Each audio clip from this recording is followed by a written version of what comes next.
comment je prends 2 kilos par mois sans perdre mon cardio. C'est ce qu'on va voir ensemble dans cette vidéo. Le discours classique de tous les mecs qui font de la muscu, c'est si tu veux prendre du muscle, oublie le cardio.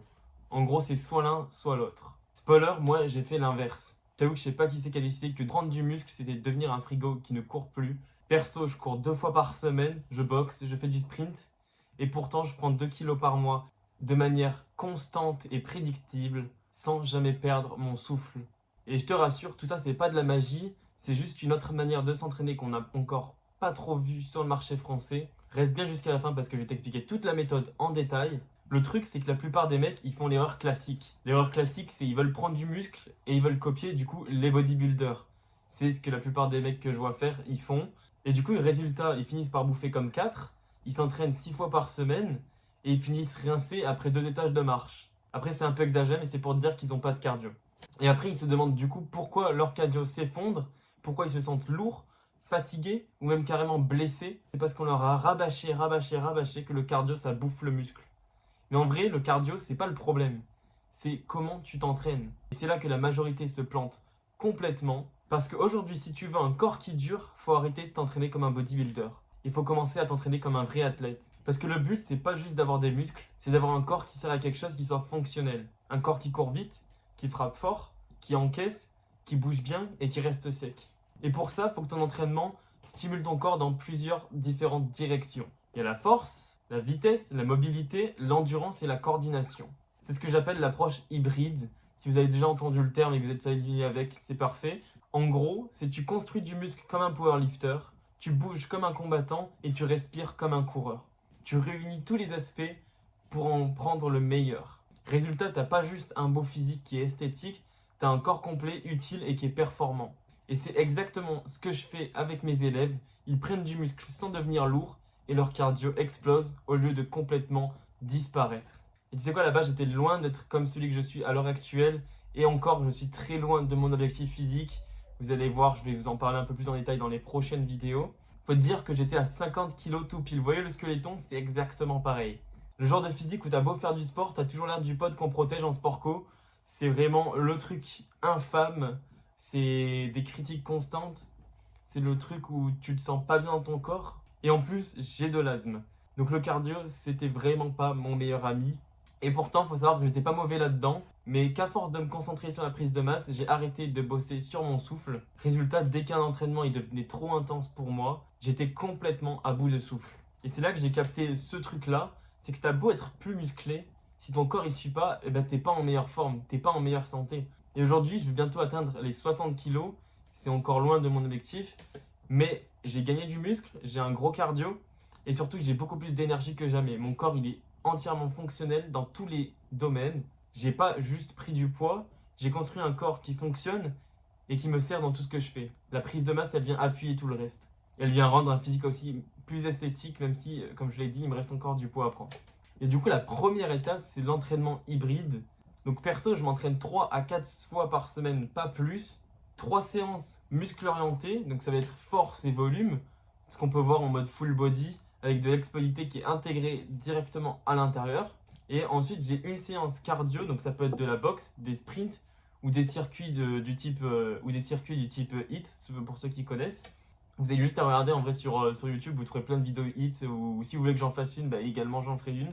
Et en fait, souvent, les jours de repos, je fais de la mobilité, ou même avant mes séances, et de la récupération active, juste pour mieux bouger et éviter de rouiller et éviter les blessures et être plus souple, plus en forme dans mon corps en général.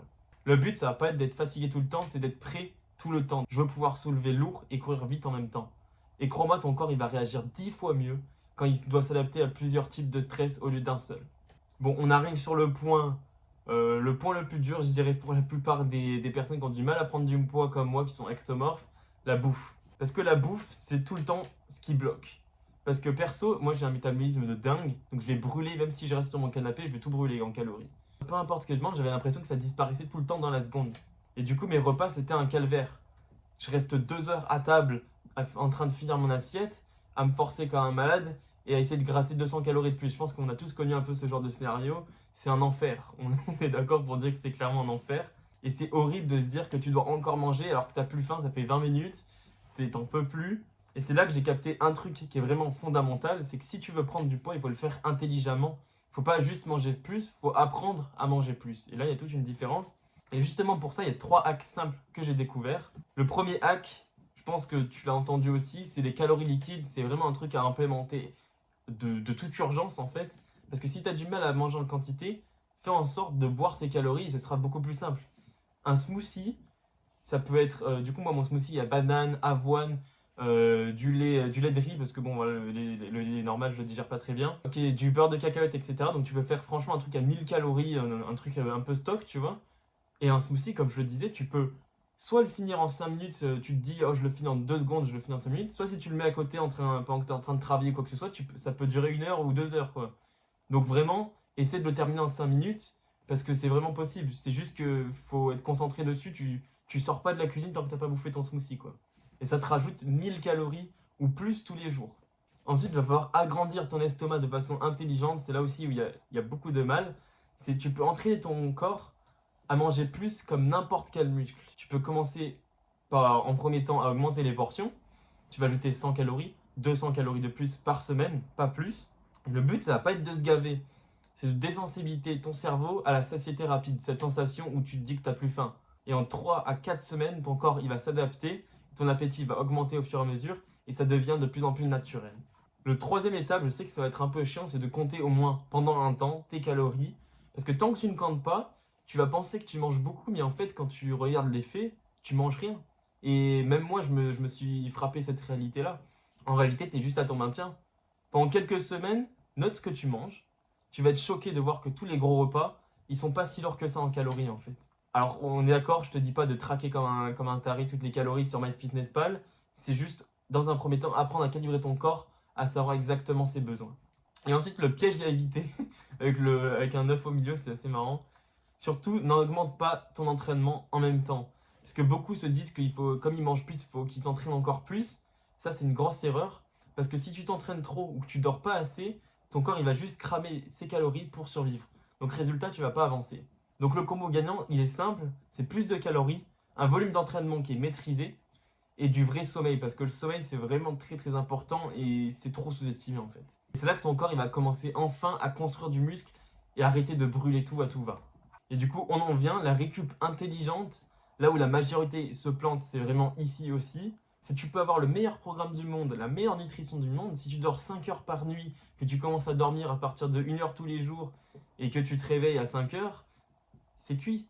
Ton corps, il est sous stress H24 et tu vas pas progresser, tu ne prendras pas de muscle.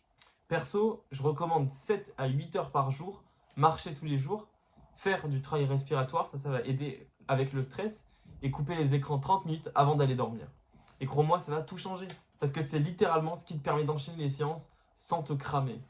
Donc tu vois, le problème, c'est pas que t'as pas de motivation, que t'as pas les bonnes gènes, t'as pas la bonne génétique. C'est juste que personne t'a appris comment t'entraîner pour devenir fort et endurant. On t'a dit, tu choisis ton camp, soit tu fais du muscle, soit tu prends ton cardio, alors que la vérité, c'est que ton corps, il est capable de tout faire. Il faut juste apprendre à le programmer différemment. Et c'est exactement ce que je fais avec mes élèves.